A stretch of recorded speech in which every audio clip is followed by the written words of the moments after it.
नमस्कार। आज के इस खास विस्तृत विश्लेषण में हम ज्योग्राफी के एक ऐसे टॉपिक को डिकोड करने वाले हैं जो हमारे मौसम, जलवायु और यहाँ तक कि ग्लोबल एविएशन सबको कंट्रोल करता है। जी हाँ, हम बात कर रहे हैं जेट स्ट्रीम्स यानी जेट धारा की। देखिए, अगर आप सिविल सेवा परीक्षा जैसे यूपीएससी की तैयारी कर रहे हैं या बस इस बात में दिलचस्पी रखते हैं कि हमारा वायुमंडल आखिर काम कैसे करता है, तो ये मास्टर क्लास आपके बहुत काम आने वाली है। हम इंग्लिश और हिंदी दोनों टर्मिनोलॉजी का इस्तेमाल करेंगे ताकि सारे कॉन्सेप्ट्स बिल्कुल क्रिस्टल क्लियर हो जाएं। तो चलिए बिना किसी देरी के शुरू करते हैं। आज का एजेंडा 5 मुख्य हिस्सों में बटा है। सबसे पहले परिचय और उत्पत्ति, फिर जेट धारा के प्रकार, उसके बाद इसकी संरचना और गतिशीलता, फिर सबसे इंपॉर्टेंट भारतीय मॉनसून से इसका संबंध और आखिर में विमानन और जलवायु प्रभाव। सेक्शन 1, परिचय और उत्पत्ति। ग्लोबल वेदर फिनोमेना को गहराई से समझने के लिए हमें आसमान में बहुत ऊपर क्षोभमंडल यानी ट्रिपॉस्फेयर की तरफ देखना होगा। अब देखिए, ये जेट स्ट्रीम्स हमारे वायुमंडल में हमेशा से मौजूद थीं, लेकिन इंसानों को इनके बारे में काफ़ी लेट पता चला। ये कहानी शुरू होती है वर्ल्ड वॉर 2 के टाइम से।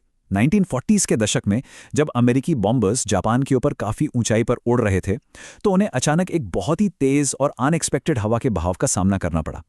हवाएं इतनी तेज थीं कि प्लेन्स की स्पीड और डायरेक्शन दोनों बिगड़ रहे थे। बस इसी ऐतिहासिक इंसिडेंट के बाद पहली बार इन हवाओं की पहचान हुई और इन्हें जेट स्ट्रीम्स नाम दिया गया। तो आखिर ये जेट धारा है क्या? सिंपल वर्ड्स में कहें तो ये ट्रोपोस्फेयर के ऊपरी हिस्से, जिसे हम ट्रोपोपॉज कहते हैं, वहां बहने वाली एक बहुत ही तेज और संक्रीय पवन धारा है। इसकी ऊंचाई करीब 8 से 15 किलोमीटर के बीच होती है और सबसे अहम बात, ये पश्चिम से पूर्व यानी वेस्ट टू ईस्ट बहती है, इसीलिए इसे वेस्टर्ली विंड करंट भी कहते हैं। स्पीड की बात करें तो ये नॉर्मली 150 से 400 किलोमीटर पर आवर होती है, पर कभी-कभी ये 500 से भी ऊपर जा सकती है। अब सवाल ये है कि ये पैदा कैसे होती हैं। इसके 3 मेन स्टेप्स हैं। सबसे क्रूशियल पॉइंट है टेम्परेचर ग्रेडियंट यानी तापमान प्रवणता। इक्वेटर पर हवा गर्म होती है और पोल्स यानी ध्रुवों पर ठंडी।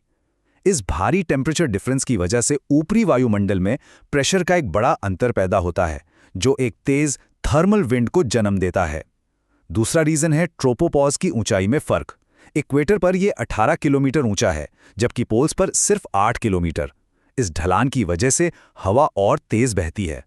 और तीसरा सबसे इंपॉर्टेंट फैक्टर है कोरियोलिस फोर्स। पृथ्वी के घूमने से जो कोरियोलिस बल बनता है, वो इन तेज हवाओं को पश्चिम की ओर मोड़ देता है, जिससे ये हमारी वेस्टर्ली जेट स्ट्रीम्स बन जाती हैं। सेक्शन 2, जेट धारा के प्रकार।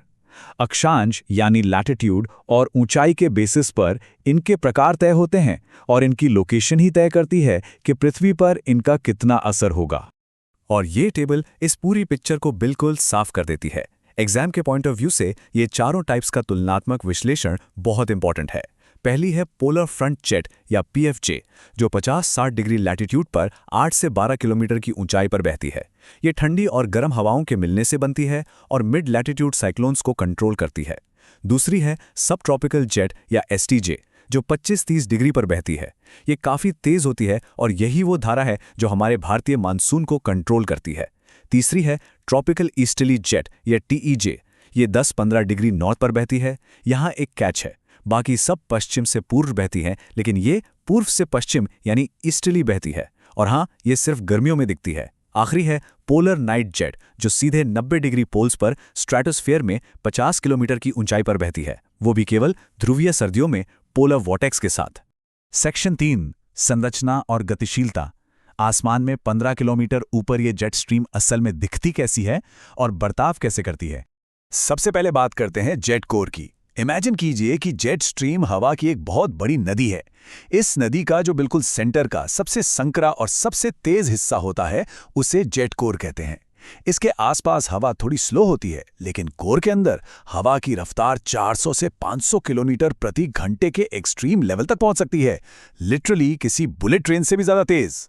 अच्छा, जब ये पोलर जेट स्ट्रीम बहती है ना, तो ये बिल्कुल सीधी लाइन में नहीं चलती। पृथ्वी के रोटेशन और पोलर जेट के घुमाव की वजह से इसमें बड़ी बड़ी लहरें बनती हैं, जिन्हें रॉस्बी वेव्स या रॉस्बी तरंगे कहते हैं।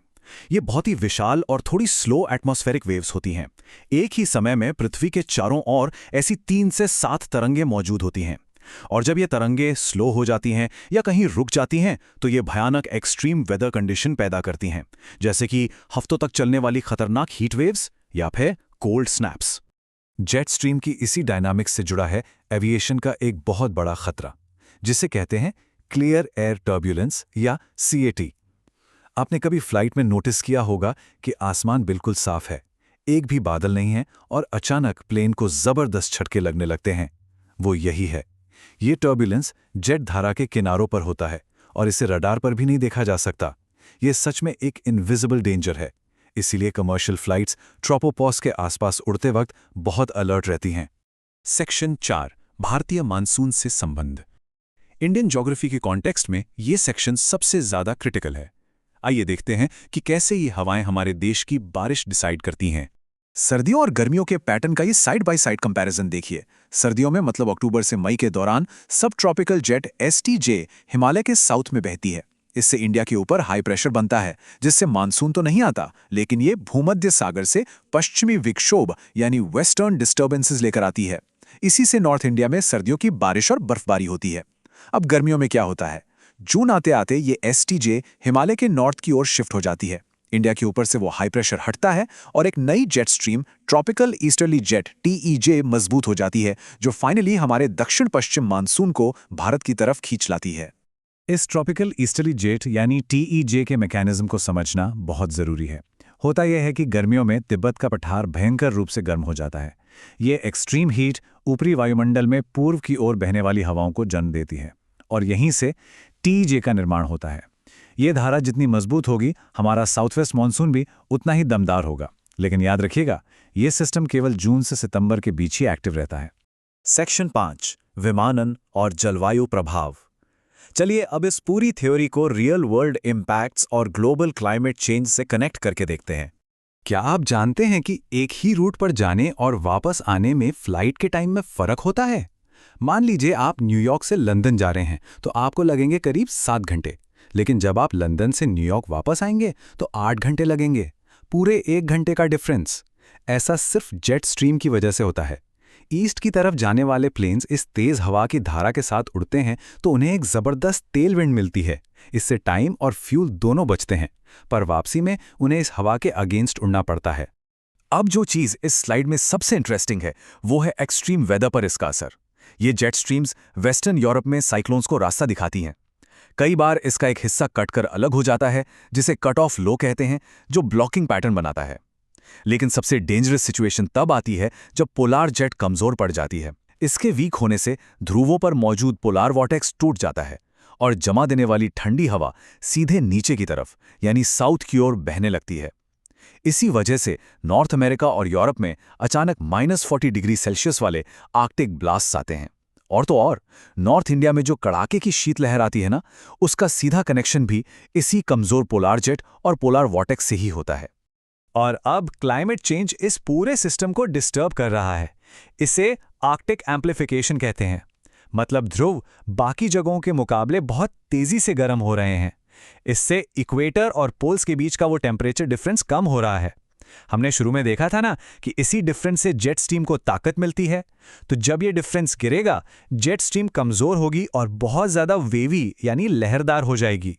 ये ब्लॉकिंग पैटर्न मौसम को एक ही जगह पर फंसा देते हैं, यानी जहां बारिश हो रही है वहां भयानक बाढ़ आ जाती है और जहां गर्मी है वहां हफ्तों तक हीट वेव चलती है। तो इस पूरे विस्तृत विश्लेषण के बाद एक बहुत ही प्रोवोकेटिव सवाल सामने आता है। जैसे जैसे ये आर्कटिक एम्प्लीफिकेशन हवा की इन हाई ऑल्टीट्यूड नदियों को परमानेंटली बदल रहा है, तो हमारे इस अनप्रेडिक्टेबल रोजमर्रा के मौसम का फ्यूचर आखिर क्या होगा?